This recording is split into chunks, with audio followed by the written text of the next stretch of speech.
Welcome to Circuit 42. Circuit 42. The one-stop location for all things geek. This episode is brought to you by our sponsors, Dragon's Lair San Antonio and Gotham Newsstand. Sit back, relax, and most importantly, enjoy another episode of Circuit 42. Circuit 42. Hello, everybody. I am Ian McIntosh here at Circuit 42 and Pass the Popcorn, and I am here with celebrity mega guest and awesome person, James Roland. Hey, guys.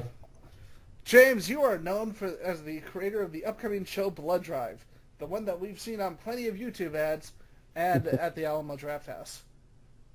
Yeah, I hear they're going a little crazy with the ads. I've had some friends being like, "I'm excited for you, but you gotta get off my YouTube feed." So I'm glad they're promoting it. The weird thing is, like, YouTube has become the new, because everyone's going to streaming now. YouTube has basically become the newest way to advertise. It really has gone from TV ads are becoming more and more useless. Yeah, no, it's making a lot of sense, and it makes a lot of sense for people who don't have that built-in market. Like, you know, the great thing about like Amazon and Netflix, if you get a show with them, is that they can, I mean, they're promoting the show. They got their own ad space. You know what I mean? Like, they can put it up on a computer screens all around the world. It's kind of built in. So I think a lot of networks are probably getting more towards YouTube and buying ad space there. I don't know that for sure, but it makes sense. I mean, you've got literally millions and millions of subscribers.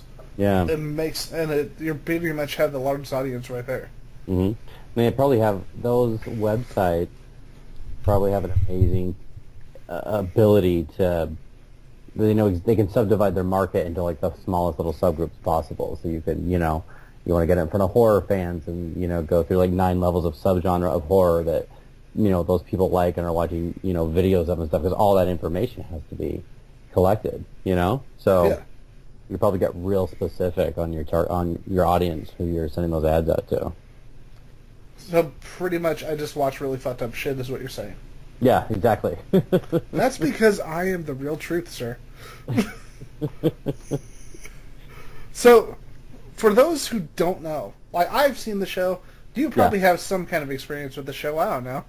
Yeah. For those who don't know, there's 5 people on the internet who are like, what's James Roland? I don't know what Blood Drive is. Who are you? What do you do? And tell us a little bit about Blood Drive. Oh, God, right now I just do this. What do I do? I write. I try and write other things right now because we're kind of on this little... we shot all the episodes. We wrote all the scripts. Then we went and shot all the scripts. And then we kind of pushed the air date back for good reasons. But so now I'm just sitting on my ass waiting for this thing that I've spent 2 years on to kind of go out to the public. So trying to write other things. But yeah, no, I spent a lot of years. I was, my first career right out of college was as an assistant director on indie films. I don't know. An assistant director, it's kind of a weird, it's kind of, if you've done theater, it's kind of like a stage manager. Yeah. But for film, you know, it's like the hub of communication for all the departments that work on a film. So it's when you're actually filming, it's the person who has their eye on the schedule, has their eye on the clock, and controls information to all of the, you know, the props department, the costume department, actors, director, all of that. And I did that for about 7 years, and it was terrible, and I was not very good at it. And then switched over to the television world. I kind of went back down to the bottom of the ladder and became a production assistant and fetching coffee and doing that stuff again. And that happened to be on the show Weeds, which had cleared out its entire office production staff. And they'd all moved on to other things. So I got on the show Weeds, and then I was there for season 3 all the way to season 8, working for the executive producers. And then in that time, you know, I was around TV writers all the time. And I had, you know, I wanted to write and was trying to write when I was being an AD, but there's no time for it, you know? Yeah. You're the first one on set and last one off, you know, in a lot of ways, especially in the indie world. So I just... that kind of bought me the time to write, because it was like a little bit more reasonable hours, and I was around writers and stuff like that. And then near the end of that, I wrote my first TV pilot, which got me a manager, and then I pitched this idea to the manager, and he said write that, and then I wrote it, and then it sold. That's kind of the overview, kind of who I am, and kind of where the show came from. And Blood Drive itself started off as a joke. There was, I think when they announced the show, the AV Club did a wonderfully snarky little article, and it was actually great. I saved it. It's really good. But some commenter on it said, like, I bet they just came up with this show because of the pun in the title. And I was like, well, it's actually not that far off. We near the end of Weeds, my boss said, hey, you should enter this contest. And it was for the Hobo with a Shotgun contest. I don't know if you remember that Hobo and the Shotgun. Oh, yeah, during the Grindhouse. Yeah, it was a fake trailer for when Grindhouse went to Blu-ray. They said, "Hey, everybody loves these fake trailers. Why don't you do them, and the winner will get on the Blu-ray." And then so that was the one that got on the Blu-ray. And then when they got turned into a feature film, they kind of paid it forward. And when they went on Blu-ray, they had a similar contest. And so so I entered it, and so I sat down and jotted out 3 quick ideas, and then emailed all my friends and said, what do you want to do? And the ideas were Butt Spiders, Blood Drive, and Bloody Mary. And Bloody Mary was like the Virgin Mary comes back to kill girls that lose their virginity, like a Giallo, And all my friends were like, well, let's do Blood Drive. And I went, oh, well, can I swear on this? Of course. I don't know. I don't know what your sir, audience is. Fuck yes, you can. So so that was like, well, fuck, how are we going to make a blood engine? Like, I can't do that, because I had to, like, shoot it in, like, 3 days, And so I ended up just going with Butt Spiders, and I bought spider puppets off of Amazon and Brownie Mix, and I covered them in Brownie Mix like they were covered in shit, and had made a fake trailer about people shitting spiders, and it did not win for some reason. But then for years, my pals would go, what's the deal with Blood Drive? We want to go do that. I was like, I don't, okay. And they just kept talking about it whenever I'd run into them and stuff. So when I got a manager, the first thing you do when you get a manager is they go, thanks, this is a good script. What else you got? And so I went in and pitched him about 8 things. And it was one of those, cliched stories. I was getting up to leave, literally, but going to head out the door. And I turned back and said, I've heard some people say it's a great idea to just write a script that'll never get made. But it's such a weird idea, crazy idea, it'll get you some attention, and then you can get hired as a staff writer or something. He said, yeah, that can work. What do you got? And I pitched him Blood Drive. And in that pitch, I happened to say, yeah, it's like Grindhouse on TV. And he just was like, that's not a throwaway. He goes, I'll sell that. I said, really? He said, yeah. He goes, write that for me. So I promised him I'd get it to him as soon as I could. And turned it around in like 3 weeks. I think the first 3 days of that were spent going, how the fuck do I turn this into a story? Because it's like, it's like a SNL skit. You know what I mean? It's like funny and cool and weird, whatever, for like 20 minutes, and then you're like, okay, what's the story? It's just people throwing somebody into a car, And then I hit on the idea of Arthur, being the good guy who's stuck on the race, and then the whole idea that each episode, it's a road trip through Grindhouse land, essentially. So each episode you enter almost a new territory or a new genre, and then once I hit on that, man, it just flew. I mean, it was just like, this is fun. This is really, and there are sections of the script that like did not get changed. I mean, a lot of it changed, a lot of it. I think the original script budgeted out at like $10 million. It was huge. The original script had like a flash flood tidal wave through the middle of Los Angeles and shit. It was crazy. And but I was literally at the time still just writing it not to get it made. I was writing it just to get people's attention, and you want to go as big as you can, Yeah. And it just kind of took on a life of its own. There was an actor attached pretty quickly who ended up not doing it, but the fact that they kind of attached themselves got it a little push. And I think that was in May. I think this would have been in May, and then by October it had been optioned by Sci-Fi. So it moved pretty quickly, and and that was it. It was just this crazy freaking idea that just kind of took on a life of its own. And after that, I was just kind of on the ride, you know, like whatever you want. Yeah, you want me to do a rewrite? You want me to do that? Whatever. I'm whatever you want. You know, not stopping this train. So yeah.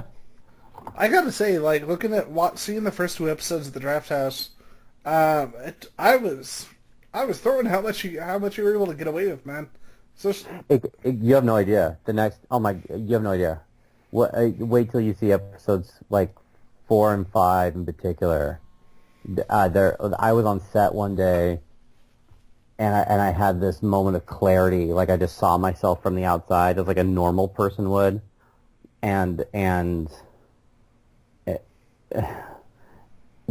it was a shot that we were filming where 2 stunt people were falling down some stairs in a river of, I'm just gonna say, body fluids.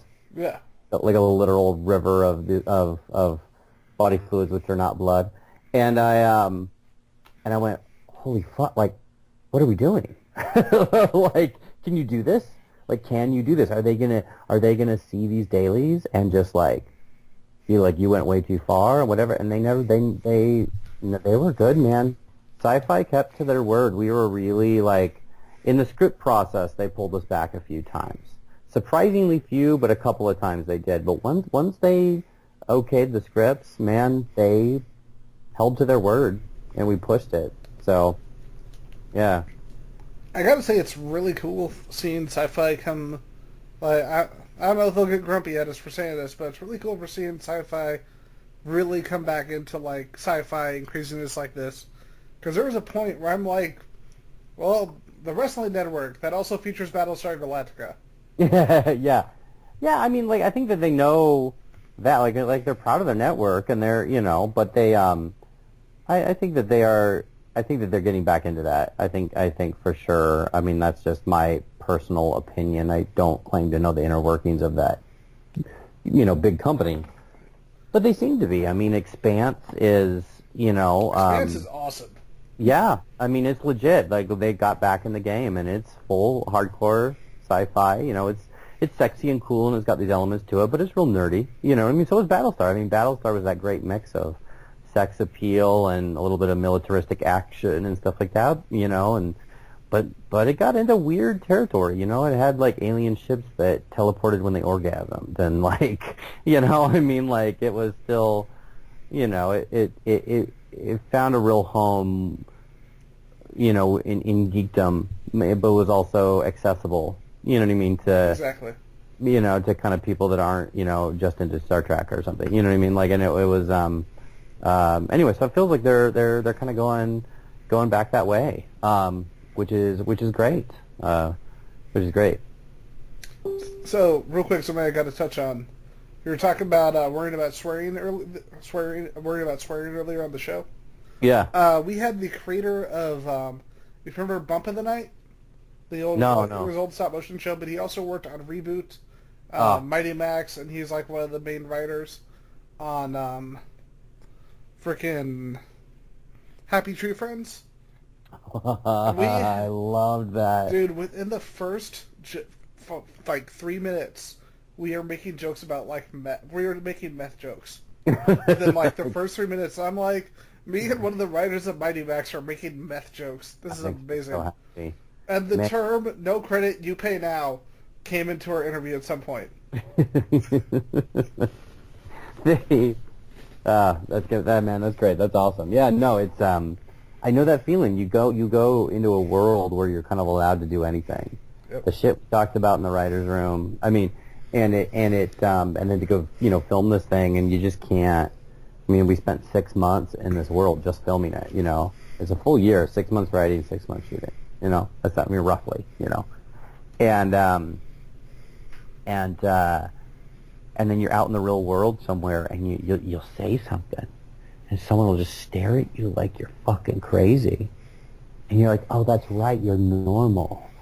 You don't, you know, you can't talk about someone's dick getting ripped off and shoved in your eye socket. Like, you gotta think about that.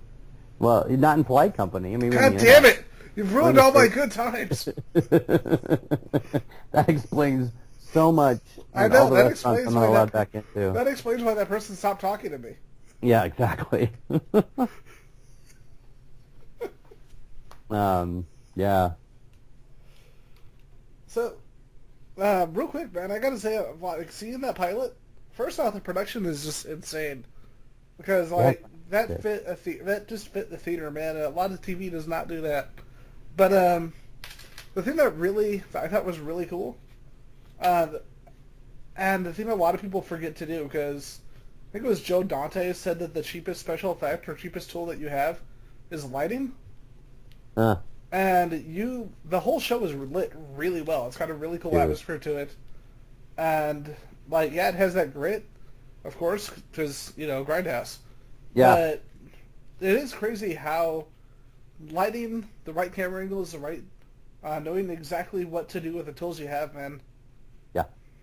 No, you're absolutely right, man. Like, I always used to think, like, it does, framing, let's just talk about framing, right? Like, framing is like the cheapest production value, because once you've paid for all the things that are going to be in it anyway, like where you choose to put that camera, doesn't cost you anything more. And lighting can as well, but we had an amazing director of photography named Yaron Levy, who I think he just did Mr. Mercedes, and he did that movie, the Ethan Hawke movie, The Getaway, which is, I hear it's not like the greatest story, but man, it looks pretty fucking cool. It was pretty. Yeah, exactly. And we met him. We actually hired him, never having met him, because he did the Scream TV show, and he was down shooting that, and we saw his reel, and it was so good, and we met him, and we vibed with him. He just got the show. He had the right spirit. And so we didn't actually meet him until we were all down. We shot the show in Cape Town, South Africa, and we didn't meet him until he was down there. And just first off, just a powerhouse personality. I called him a DP plus because he did more than normal DPs. He just pushed the crew and worked really well with the director. I don't know, there was just something about him, and he just kept the energy going. He kept the energy of the set at a certain level, and a really cool guy. And he did a lot of cool shit. So the show is in this low budget model at Sci-Fi. So we have, we have a little bit more than half of, say, The Magician's budget, and we're close to a third probably of The Expanse. Those are generalizations, and that's me. I don't know the exact numbers of those shows, budgets of those shows. I know ballparks, Yeah. And we are shooting, 7 days a week. Like traditionally an hour-long TV show is shot in 8 days, and we had 7 days, and with car chases and things like that, which are huge. They're not two people sitting in an interrogation room on NCIS. Where you get a side shot and then coverage on both, and you're out. Like, this is like really complicated action stuff. Yeah, I was gonna say the car chases were phenomenal, man. Yeah, dude. And that again all comes down to what we did is we hired well and got really lucky on who we met, and really fought to hire some people that were maybe a little bit less known, but everybody was on the cusp of really wanting to level up, and were really talented. And Yaron had a great, but Yaron did this thing. He worked very closely with our production designer, and they built sets with lighting built into them, essentially. Like, they would build the lights into the sets. So it was a lot. So you were not in every set, but just generally, you were kind of anywhere you pointed was kind of, I don't know. He's gonna hate me for saying the wrong information, but I would say like anywhere you pointed the camera on those sets was that, and he worked with the lighting team, so he worked with them to get it to look the right way. But then it was anywhere you pointed was like 70 to 80% there. You know what I mean? And he would tweak from there. So we moved. So we never waited for lighting. And on a movie set, you can wait 90 minutes sometimes. Depending on how crazy it is or how big it is or whatever. And there was in all 13 episodes, there was one time where we had to wait 45 minutes for lighting, and that's because there was an issue. There was we were on a location where it turned out there was only one way to get up to where we were going, and it was like a single file staircase and like a steel mill, and it just took forever. Like, you could not physically get the equipment up there fast enough, and it was just this logistical snafu. And even then we only waited 45 minutes, which is still fairly nothing. And that was literally the only time that in 6 months that I remember waiting for lighting. So he moved fast, which is, great, but it looked good. It looked so fucking good. And he was tasked, and this is true for the entire crew, they were tasked with making each episode look a little different and feel a little different. And the difference has changed from director to director. We did this thing called block shooting, where basically directors do 2 episodes back to back. Game of Thrones does this. Game of Thrones will block shoot like all 10 episodes because it's such a massive undertaking. Like, if you're going to go onto that glacier to shoot a scene, you can't get the entire crew back to that glacier 2 months later for the next episode, so you have to go up on that glacier and shoot. It's like, we have to get this done now. Kind of that kind of deal? Yeah, you got to shoot everything out when you're there. Which is a true, that's common practice for any film set, but when you're on a TV show, it's a little bit harder to do. So we didn't block shoot the whole season. We just did blocks of 2 episodes and stuff, because it still kind of helps with that stuff. But even within those blocks, we really challenged the directors to each episode to really try and give it a different style. And it kind of worked, and that made it an even larger undertaking, because it wasn't a show where you pre-build every set, and then, you know what I mean? Like, I'm just thinking of like Castle, right? The show Castle, a procedural or something. You've got the police precinct set, and then you've got his apartment set, and the bulk of your scenes are there, and then you've got, the crime scene that you go to each week, and those are the sets that you rotate out. You have standing sets and the ones that rotate out. But for us, we had a couple of standing sets for sure, but God, we were out so many days because it was a road trip show. So, you're out at all these different locations all the time. It was crazy. And then we had our production designer. So what we did is we found an amazing production designer and costume designer, kind of a combo pack, because they were really good friends and worked well together and had similar aesthetic tastes. And Andrew Orlando and Danielle Knox, and they were both from Cape Town. And Andrew in particular, he walked in and he looked like he came off the set of The Devil's Rejects. And he sat down and he goes, "I've been waiting for this show my whole fucking life." And he was like, you guys have to fucking hire me. Like, he was amazing and just passionate as hell. And there are concept drawings of that we called it the Mayhem truck that Slink makes his big appearance out of. Yeah. And he did this amazing drawing of it, and we were like, how the fuck are you going to do this on this low budget and everything? And he goes, I'll find a way. And sure enough, they managed to find it was a truck that had Coca-Cola billboards on it, and it was like automated. And it was basically these trucks. You know that movie, 40-Year-Old Virgin? Yeah. And goes at the end of that movie, he goes to that sign that's on a truck. Those trucks kind of drive around with like a billboard down the back. It was similar to that, right? It kind of unfolded and had this weird mechanism on it, but it was essentially a flatbed truck with like these scaffolding like up the middle and this little automated system. And he got it for like a fucking song because nobody wanted it. It was just sitting in like a junk, it still ran and everything. And so he just bought it. And like 90% of the mechanism and everything was already there. That thing, we never got a chance it never made the finished cut, but it actually unfolded. That Mayhem truck, like, unfolded. It was amazing. That's so cool. And he was just thought outside the box, and he just, like, essentially it was like dumpster diving and finding, scrounging for stuff that was super cheap but awesome that nobody else wanted, and then augmenting it into something cool. And the costumes were the same way. Every one of Slink's costumes, which are different pretty much every episode, and every one of Aki's costumes, which you've only seen the first 2 episodes, but you've seen her change a lot between episode 1 and 2. Yeah. Like, costume-wise, that changes. Every time you see her, she's in a different, intricate dominatrix outfit and stuff.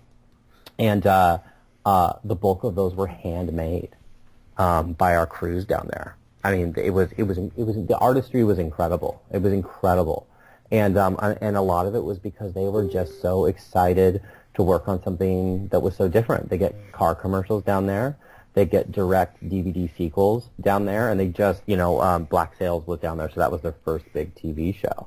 So they have an infrastructure. People have been shooting stuff in Cape Town for like 20-some years, but it's now just really starting to go boom, and so you have all these artists down there.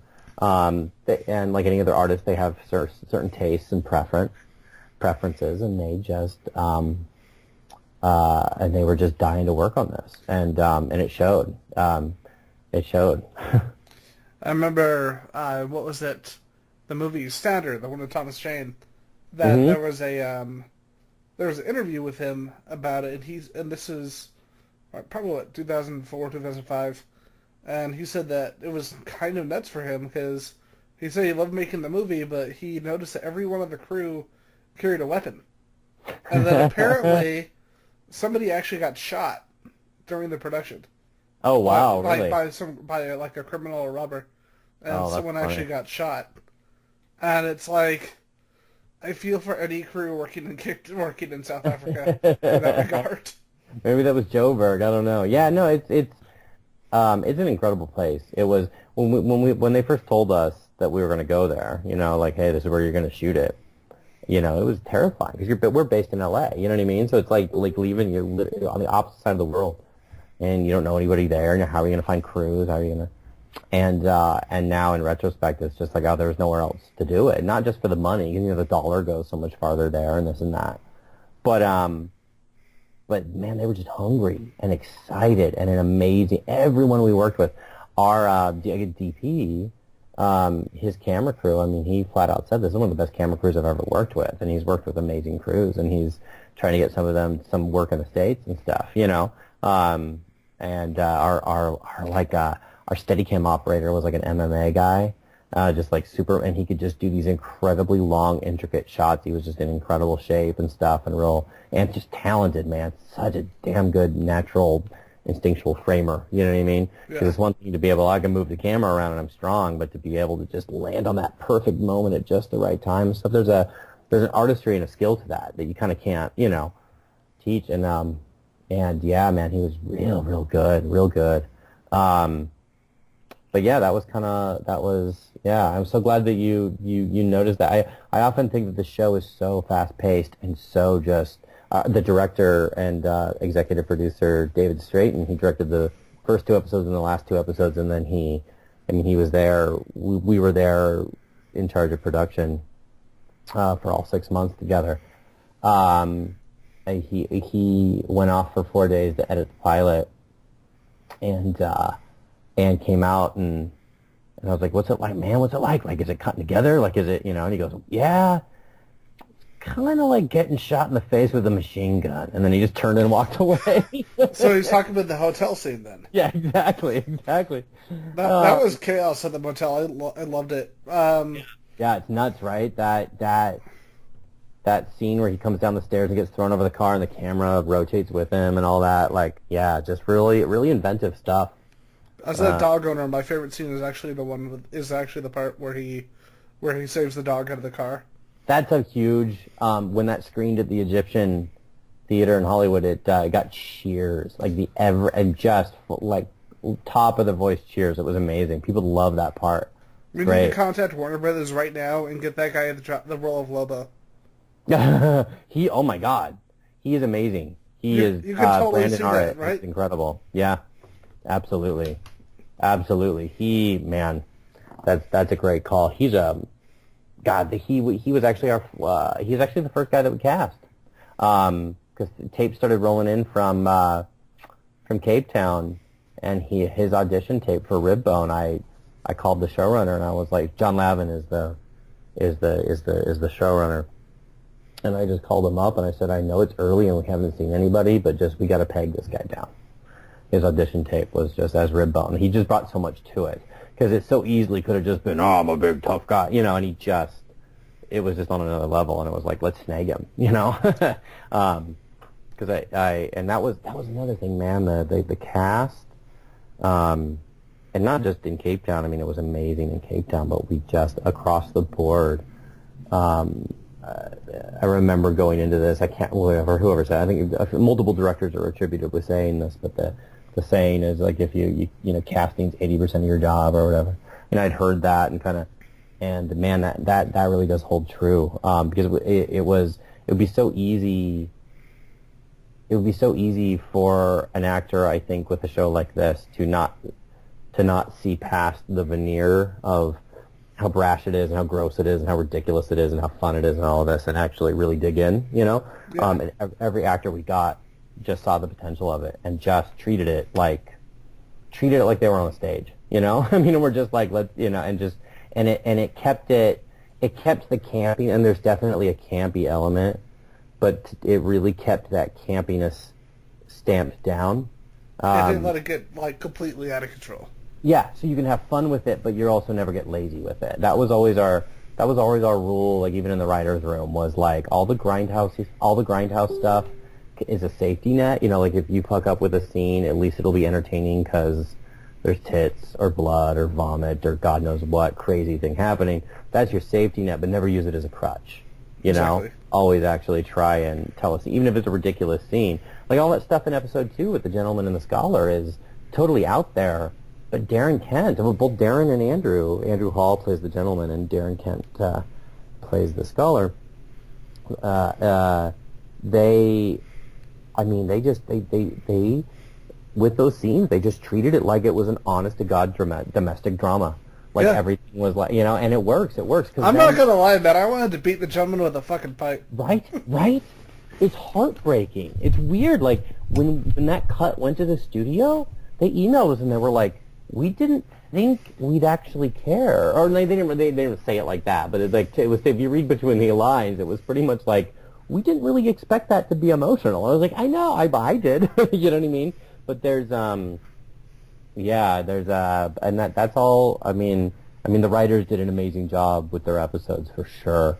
And we talked about that a lot in the room, you know, about treating that stuff real and just let the situation be ridiculous on its own and be funny on its own and never play the joke too much, you know, and just kind of let it ride. And the actors really, really glommed onto that and just and just treated everything, man, like it was, you know, The Leftovers or something very serious, and you know, and let the humor just kind of take care of itself.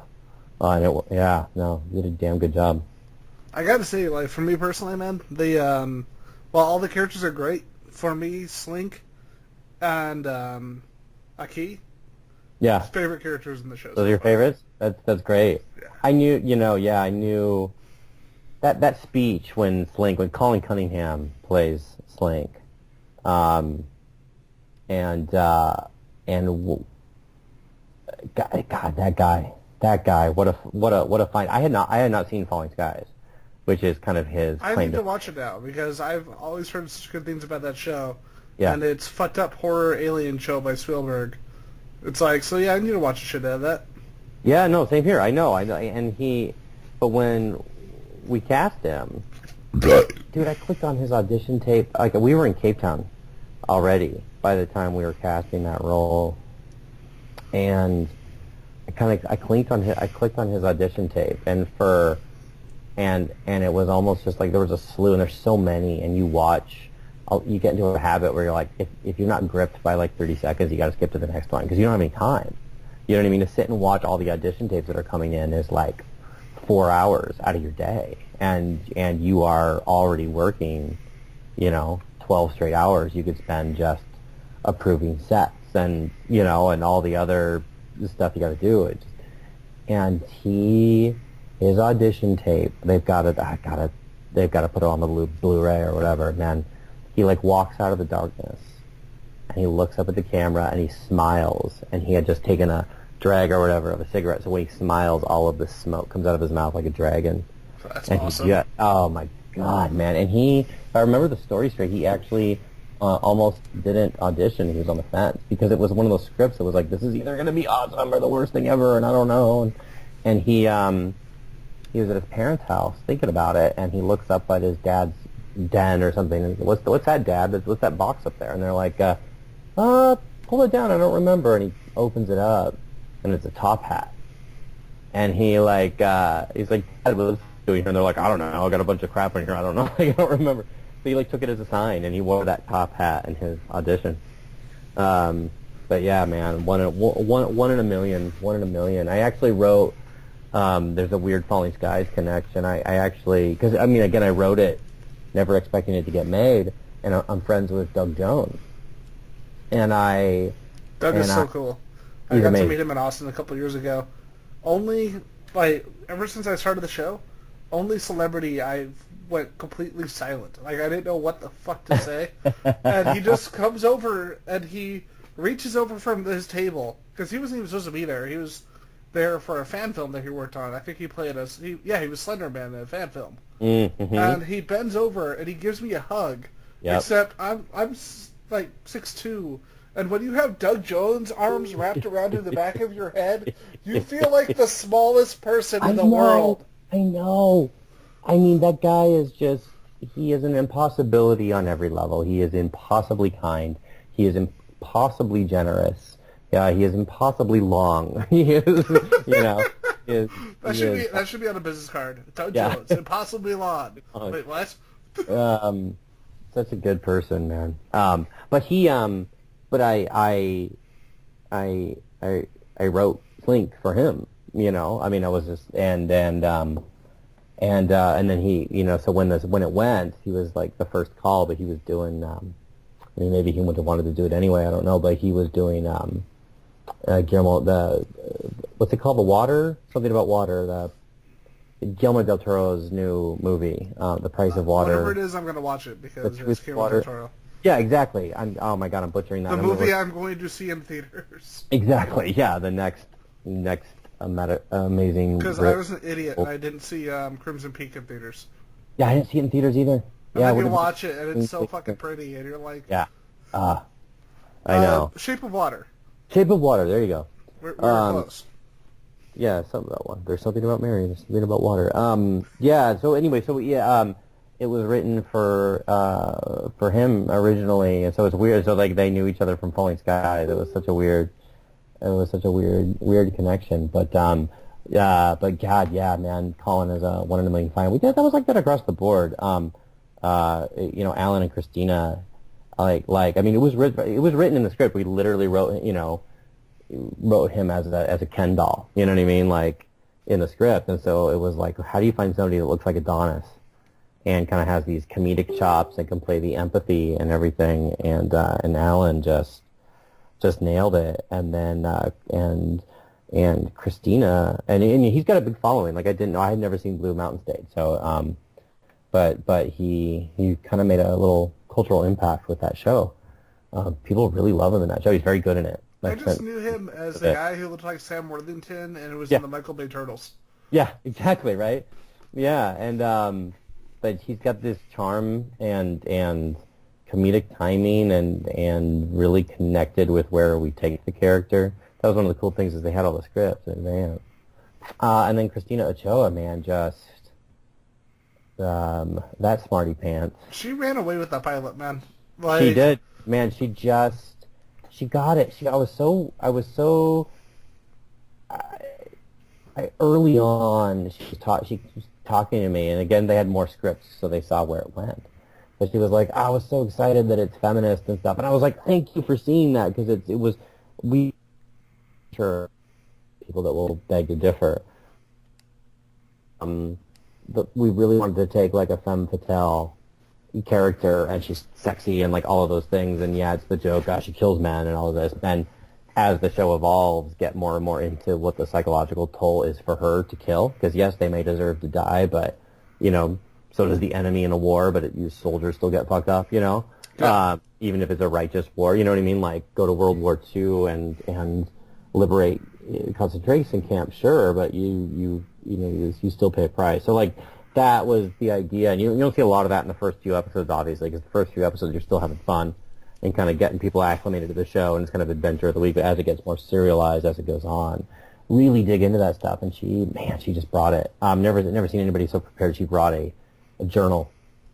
She kept like a journal in the voice of Grace, and it was like 1.5 inches thick, and just writing volumes and volumes on the character and really into it, man. She was awesome, and a joy to work with. And and then Thomas and Marama. Marama plays Aki, and just willing to go for it. And you have no idea, dude. The shit that she and Thomas do in episode 4, it's insane.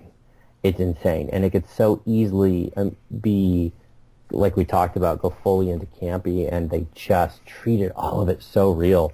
And Thomas I think he's got 3 or 4 credits on IMDb now. We were his second credit on IMDb when we hired him.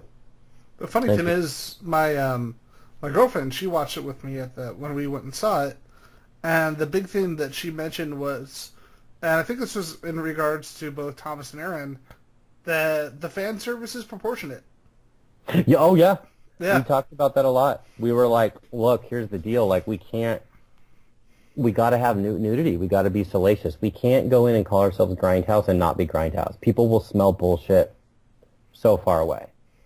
And so it was like, how do we... But I'm also like, you know what I mean? I live... Like, I'm outnumbered in my house with women, you know? Like, I can't... I love naked women. It's amazing. But, like, I can't with everything that's going on in the world. How can we make a show that is, you know, leans so heavily that way? And it was like, okay, well, the answer is everybody. Everybody gets objectified. Everybody gets naked. Everybody gets brutalized. And just try and equal pay, you know? Yep.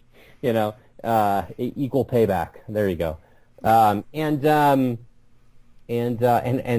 think our show, John Lavin, our showrunner, was like, how do we end up with more dick in this show than tit? He's like, we went too far the other way. There's too many dicks. They went too far. It went too far. But yeah, no, I mean, it's, when, supposedly the first time it screened at the studio, when Christopher has that line, anybody else want to see my dick? Like, a bunch of studio execs all raise their hands.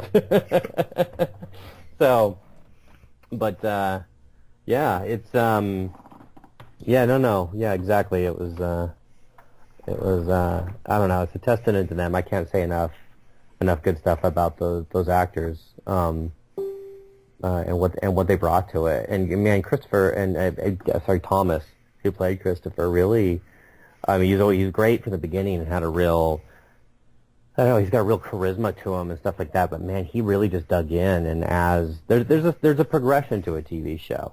You know what I mean? Like, you think you know where it is. I'm so glad I'm gratified that people seem to be liking the pilot, because to me, I'm like, oh, we're still working out all the kinks. We're still working out exactly who the characters were, and we were working out exactly how to shoot it, and we were working out exactly how to move, and those earlier scripts, I'm like, I wouldn't have done that in retrospect and stuff. So I see all the things that aren't working. Yeah, because you're basically your own worst critic. Yeah, it really is true. It really is true. And then, but there's just the natural thing, you know, like the first time you do anything is very rarely going to be the first time you do it. You know what I mean? Like, and you know, things kind of look effortless when they're all said and done, and when they're done reasonably well. But it takes a while to figure things out. And I think that's true. The show really evolved into something pretty even crazier and kind of more special, I think, as it goes along, because we did work out those kinks. You just settle into it to a degree, and it was amazing to see Thomas really, because even, and I like Christopher a lot, but I will freely admit, even on especially in the early scripts, we kind of found him more as we went along on a script, but even on a script level, it was like he's the most vanilla, right, to a certain degree, of all the characters. Yeah, and you need a little bit of that. Not everybody can be crazy, and But he ended up being one of my fucking favorite characters, and you don't see as much of it in the first 2 episodes. He starts finding so much humor in his innocence. You know, and it's that truth about humor, right? It's not the gag, it's the deadpan reaction to the gag that makes it funny. And just seeing him, like, be so earnest, like Aki will, you know, say something terrible, like, I'm gonna, whatever, cut your dick off for 1,000 years, or whatever the thing is, and he like, and you just cut to his reaction, and he just has this innocent childlike look of, oh, really? Oh, no. And it's so fucking funny. And he really brought that was one of the characters where I was like, I don't know if this is going to work. And once we had him in it, he really, Christopher became one of my favorite characters by the end. And I will freely admit that I didn't expect that. And that's all. And not to belittle the work that our writers did, and the scripts were great, I think, but they, it was one of the things that didn't feel to be cracked in the room, writer's room, and it just came to life when we were filming it because of him. I mean, really, when you look at the importance of deadpan and what you can do by, you know, just putting the right people together. Yeah. Look at go all the way back to Dean Martin. Like, if you saw anything by Dean Martin by himself or him singing, you're like, oh, yeah, he's cool, he's a singer. Then you see him with freaking Jerry Lewis. Jerry Lewis, and he's yeah. the funniest fucker ever. And you're like, Yeah. what the hell? How did that happen just by being in a room with another person? Yeah, no, it's that chemistry. It's what I mean, like it's a term you throw around, but like you can go on lots of dates with a lot of great people, and why is it that one person? It's magic, or whatever. It's that kind of indefinable thing, and it's true. And we got lucky. We had chemistry with each other. There are episodes later, not to spoil too much, but where you get to see Arthur and Christopher back in the same room again by various means and different things and stuff. And so, and it was just worked. It worked out really well because like they barely got to know each other for the pilot, and then they're separated. And they don't have any real scenes together for like the longest time. So then you're like, okay, we're gonna throw these two actors back together, and they probably haven't seen each other in months. You know what I mean? And how's this gonna work? Is that they're supposed to be best friends, and they nailed it, man. They just nailed it. Yeah, but no, yeah, I cannot wait for you to see where it goes with Aki. If you liked her that much in the first two episodes, you have no idea. Her and Slink were my favorites. And speaking of which, I feel bad about this. I totally lost the name of the corporate building. Oh, sorry, Heart Enterprises. For me, one of two of the standout locations for me were Heart Enterprises. Yeah. Mainly because I love the scene with Slink waiting for the job interview. Yeah. I felt so bad for that other guy. I mean, he just got the job and dead. Yeah, that's Rob. I can't say his last name. I'm going to butcher it. Rob Van Buren or Rob Van Buren, I believe. I've seen it in print. I've never pronounced it. Rob, he's a stand-up comedian and actor in South Africa, pretty well known. And we were having trouble casting him and casting that character, and I had insomnia because those were early on. And I was still dealing with insomnia from the jet lag of like being on the other side of the world and stuff.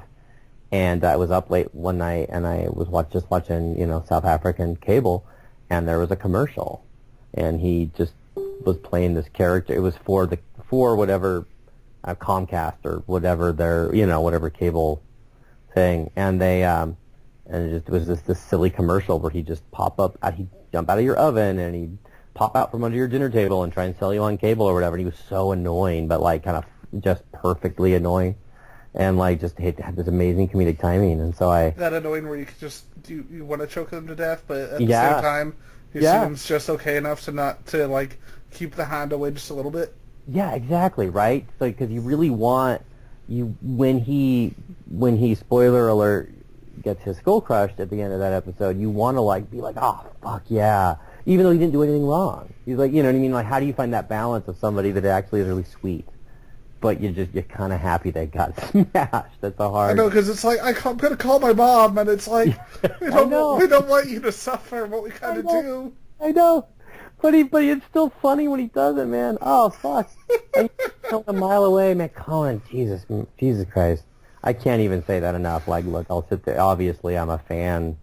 Because you know what I mean? Because whatever you write it and you're kind of the project's number one fan, but fucking Colin Cunningham, man, just on another level. What he did with Slink and the risks that he took.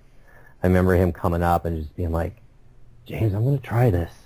And David too. He talked to David a lot. David was the director of those first two episodes, and he got really he'd come up to David and be like.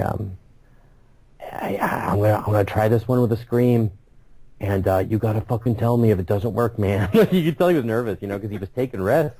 He was taking risks when you get to do stuff like that on a TV show, and you're afraid it's gonna backfire on you. But he brought it. But Rob Van Buren and him, I think, kind of hit it off, and we're kind of pals. Later on in the show, Rob Van Buren kind of comes back, but we had a mask on him so you couldn't see his face. But we brought him back as like another small little cameo character because he was so good, and he had a doctor's mask on, so you couldn't tell it was him. We need to make it a running gag where Rob Van Buren just dies every appearance he's in. Basically make him the Kenny of the show. Yeah, that'd be great. But yeah, you know what I mean? You can't, that's the thing that's so nuts about making this shit, man. You can't, who would have known that I would have been up that late and would have seen that commercial And you know what I mean? You start to go crazy if you think about all the what ifs in a production because it moves so fast. What if that hadn't worked or that had fallen through, and that whole Hart Enterprises sequence worked so well because of that set. And we almost didn't get that set because there were weird scheduling issues. That set, the Hart Enterprises lobby, is actually Cape Town Stadium. It's a stadium. You imagine walking into a stadium to see a game and like that's the lobby you enter with that spiral staircase. We did we did very limited set dressing on it. Her desk it was so cool looking. And the waiting area were the only things we brought in. The red paint, the lights on the ceiling, the spiral staircase, all of that was there. That and the diner, I gotta say that diner was 100% built inside and out. Yeah, because it looked, and it reminded me of how. I mean, obviously, it's a drastically different kind of deal, but, like, I don't know how it was on your side, but the way it looked from a viewer's perspective, it really did look like a real location. Kind of like nice. The house in, I mean, obviously, totally different thing, but the house in Crimson Peak, because we mentioned Del Toro earlier, where that place looked, I mean, it looked terrifying. But it looked like somewhere you could live. Yes. If you really wanted to. They, that diner... because nowhere in South Africa is there a it's all Dutch architecture, right? Because it's a Dutch settlement.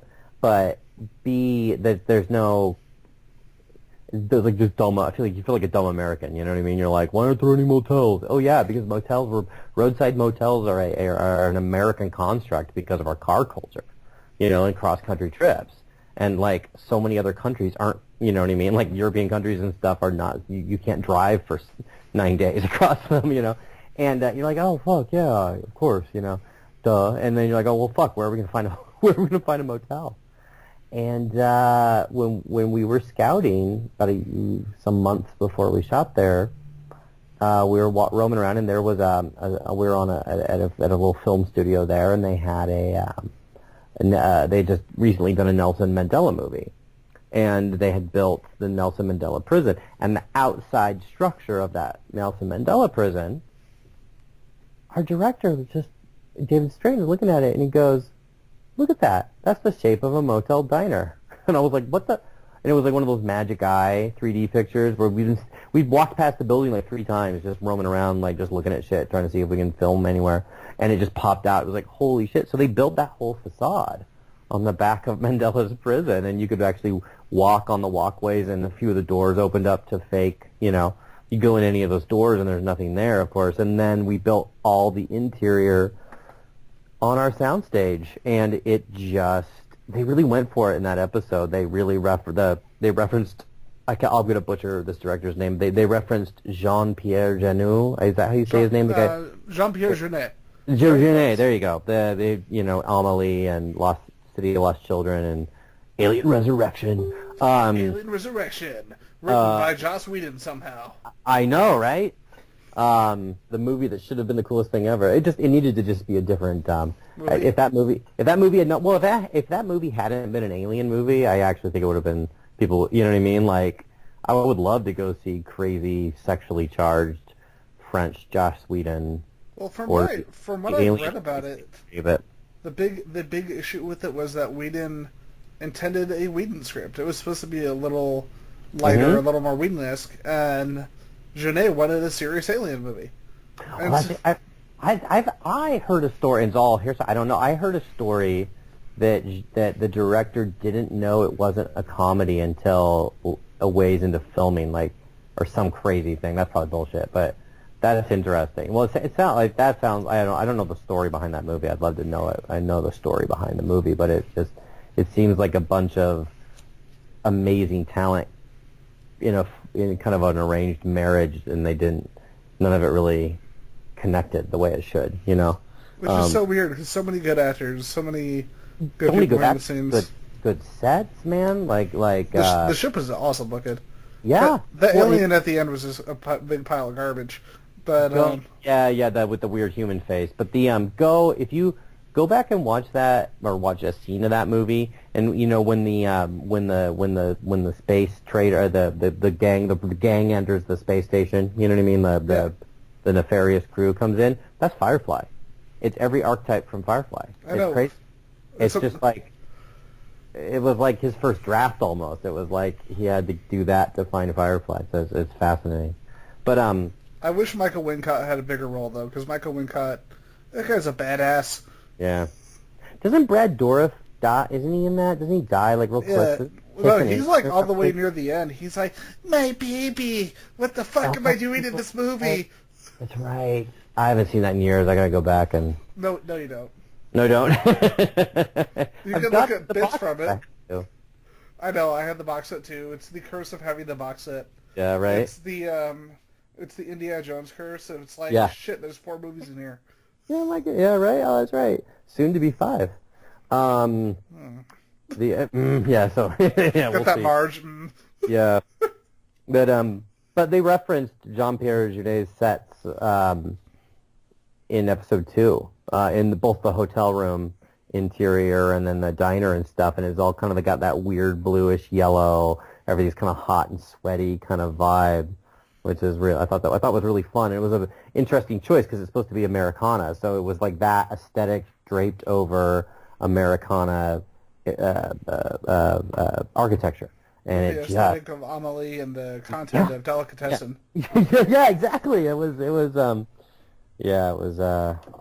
talked about Delicatessen a lot. It was a great. Those sets. We walking into those sets, and it was like, this is so far beyond what even we imagined. Like, it was just like, I had no idea it would look that good on every day. It sounds terrible, even me, just because I knew what we were up against, time-wise, budget-wise, and it just looked beautiful. I'm putting together a little art book right now of a lot of the images and stuff,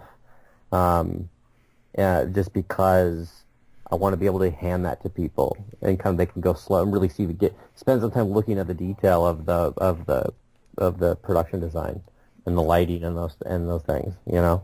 I love books like that, man. I was at we're at, like, you know how sometimes half price books will get like the weirdest shit in, and it's we have this for some reason. It was a Alien Isolation art book.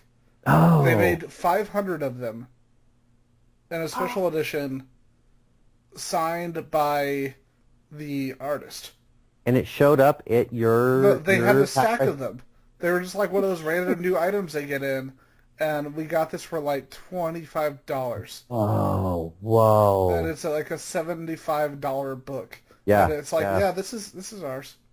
That's amazing. Oh, that's great. Yeah, I'll flip through all the Pixar books and all of that. I have a friend who's an animator, and he's actually part of the motivation for the title of episode 2.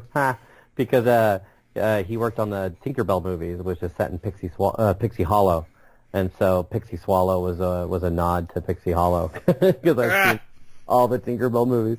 But yeah, he collects all of those, the Pixar, Disney, and stuff art books, and man, they're amazing gorgeous. looking. Yeah, I love it. Yeah, I think we should just leave it right here and just confuse the fuck out of people. People are like, yeah, Blood Drive, Disney. Yeah, Pixar? What? That guy like Tinkerbell? What the fuck? Hey, she's played by the evil ex-girlfriend from frickin' Scott Pilgrim, so you know what? Exactly, right? Weirdest casting ever. I know. But yeah, no, man, it's cool. Like look, that we're like the scrappy little fucking show that could. No, like we had this weird birth. Like it got optioned by Sci-Fi, and apparently there were a lot of times we came real close to the axe and it didn't get made. And then I got hooked up with John Lavin, who also he created Shooter on USA, which is doing really well on USA right now. I think it's like their highest rated show. Nice. And there's a lot of horror stories. You're a first time, not a first time writer, like first time writer in the sense first time anybody gave a fuck. But been writing for years, but first time anybody was willing to pay me money, or and you get so they pair you up with a showrunner because they don't know you, and it's a crazy show. You might be a psycho and whatever. And the way that it works, because I don't own the prop. Once you sell it, you don't own it. You create this thing, you sell it to Universal, and now it's theirs. And now you're an employee on your own thing. It's a scary thing. And And so they were, it was contingent on, it moving forward at all was to bring a showrunner on board to kind of supervise and everything like that. And John Lavin, to his credit, not only was great to work with and had no intentions of stealing it or trying to make it his own or anything, just brought so much to the project. He wrote episode 8. He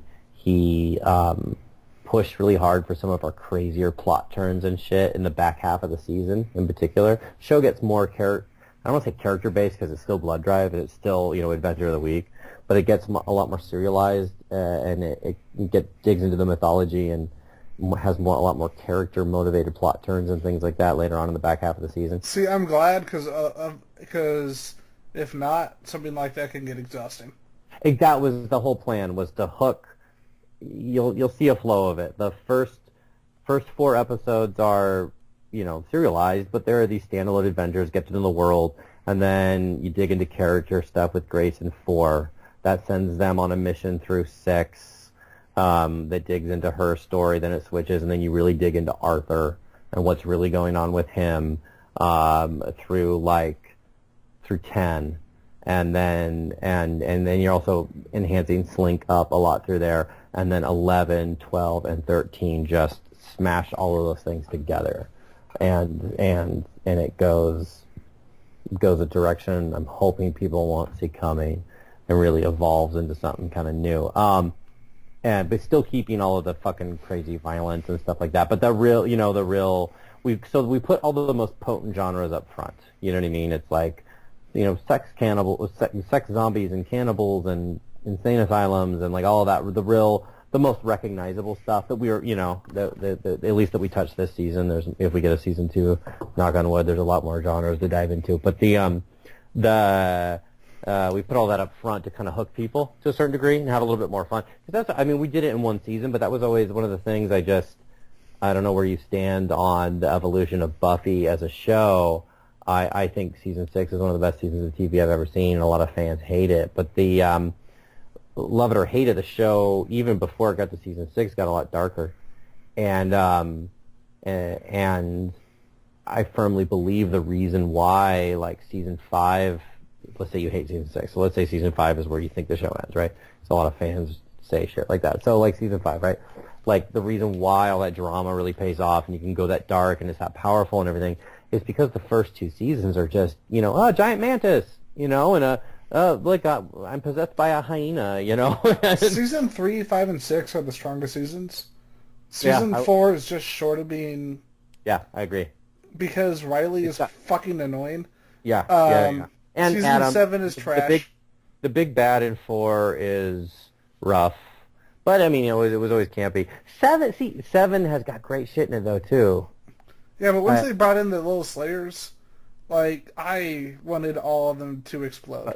Oh, you hate it all? Oh, that's funny. Yeah, a lot of people. I don't mind the Slayers at all. To me, season 7 really got me where it was like, wait, why doesn't this big bad attack them?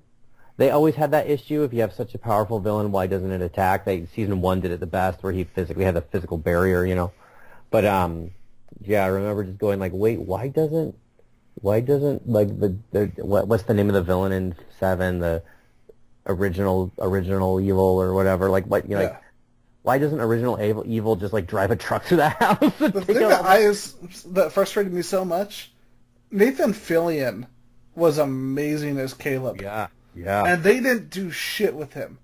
They basically brought him in for 2 episodes, made him awesome, killed him.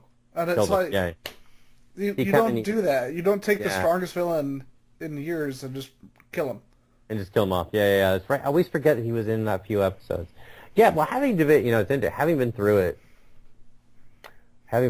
it, like, it is a season of TV, man. It is like, it's like trying to, I say this like I've done it, it's like trying to write a bull, it has a life of its own, and it moves so fucking fast. So, everything, nothing's perfect. Plus scheduling can get bananas. Like, when you're trying to figure out, like, so much different stuff and what so many people are doing. Oh, yeah. I would imagine by the end. Yeah, and things evolve. Like, that show had a weird life. But it was good.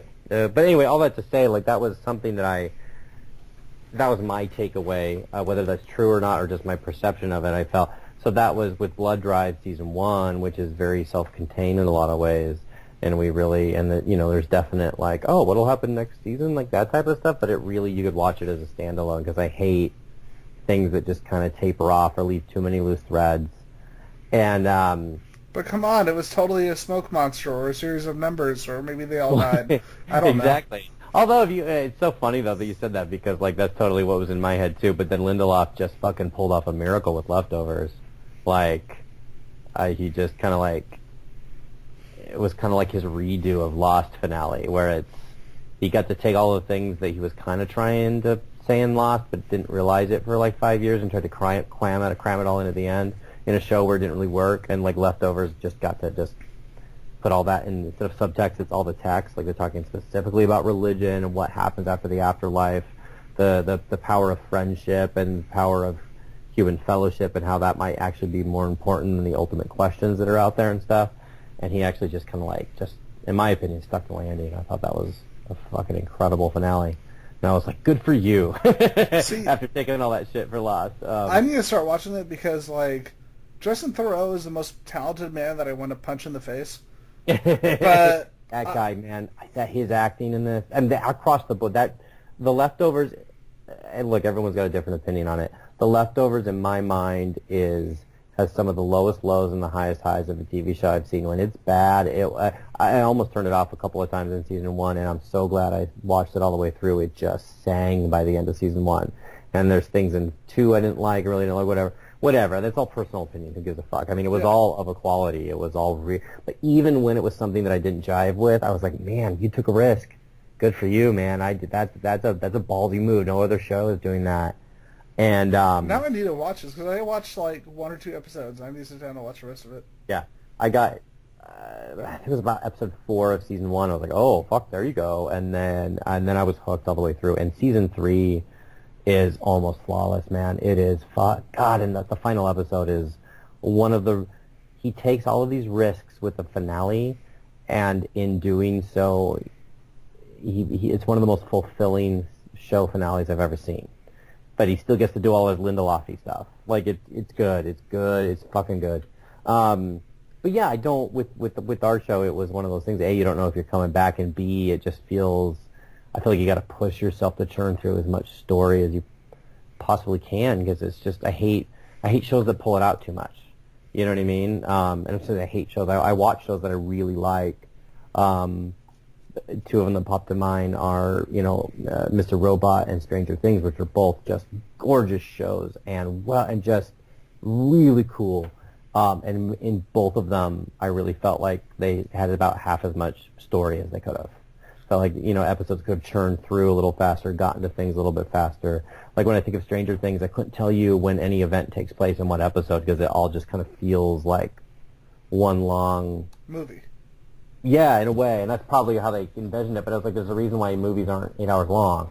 And I'm not trying to throw shade on them. Oh my God, I'd love to work with those people. And I have been watched 2 seasons of Mr. Robot and Stranger Things. I will do the same thing for Stranger Things season 2. But that was something that, at least with this, well, why don't we say that? Like with Blood Drive, I was like, I want to do the opposite. I want it to be, you know what I mean? I want you to get the end of season 1 and just have catharsis, with questions and things, like, that where we could take it. But I really wanted to treat seasons of the show like sequels, like movie sequels, right? That's why it fits so freaking well in the theater. And I love that they did I don't know, were you personally tied in with like how the way they set it up and everything for the Draft House event? No, the marketing that's a whole other thing. I had nothing to do with it, but God, did they kill it though? It's great. Yeah, we've still got one of the lollipops actually. We ate one and we kept the other one. That's all. That was all Christina. She came up with the lollipop. That wasn't scripted. Yeah, it didn't feel scripted. Like, it seemed to just come out of nowhere. It was it was just like a natural, and she had her psychological reasons for it and had these things. And I had her blowing a bubble gum. I had her blowing a pink bubble in the script, and she is chewing gum in the first episode and stuff, and she kind of went like, well, I think it's a nervous thing because of her guilt and oral fixation and all these things and stuff. And I was like, whatever, go for it. And she had this lollipop, but I love that that's in the marketing now. It makes me so happy. And in the poster, she's got the lollipop in the poster. I was like, good for you, Christina. You made it. Like, your idea made it all the way through to marketing. That's pretty damn cool, man. Yeah. So, with that, as we bring to the end of the show, first off, dude, congratulations. You are off the blood list. And that's fucking great. Thank you. Where can we find this show on the Sci-Fi networks? And where can we find you on the internet webs? On the webs. The show is going to be on the Sci-Fi channel Wednesdays at 10 p.m. starting June 14th. It's going to go through the summer. And I'm sure I think it's going to stream on their website as well. I don't know where it'll make it online. Well, I mean, or your favorite torrent site, I'm sure. But please see it the way that see it the right way. That's how it stays on the air. Yeah, exactly. And then for me, you can find me on Twitter. I am Dalmatian Jaws is my tag on Twitter, and Facebook I keep personal. So I won't friend you on that. Sorry. And not you personally. See, now I've become sad, sir. You're like, oh, God, that was a dig after harsh, well deleted interview. On fire. And then the blood drive Twitter handle for me, I control one and Universal controls one. Mine is at Blood Drive TV, and I have far less of a filter than the one that is controlled by the corporation. But you should follow them too. Follow us both. All the corporations. Yeah, yeah, exactly. All controlling everything. Controlling everything. We make fun of them every episode, and yet they pay our rent. Well, yeah, I think that's just the rule of any job, unfortunately. Yeah, right. That weird. Yeah. Well, with paying our rent as we come to paying the rent for the people we make fun of, why don't we bring this episode of Pass the Popcorn to a close? I am Ian McIntosh. You can know, hate, and ignore me. Anything works for me, audience, as long as you listen. And this is James Roland, the creator of Blood Drive, the show you should be watching on June 14th on the Siffy channel. The Siffy channel. Sounds like syphilis. Which you might get after watching our show. That should be part of the marketing. That was a blast, man. It was fun doing a deep dive geek out with you. That was great. You've been listening to Circuit 42, brought to you by Dragon's Lair San Antonio and Gotham Newsstand. Join us for our next episode. For all things geek. Circuit 42.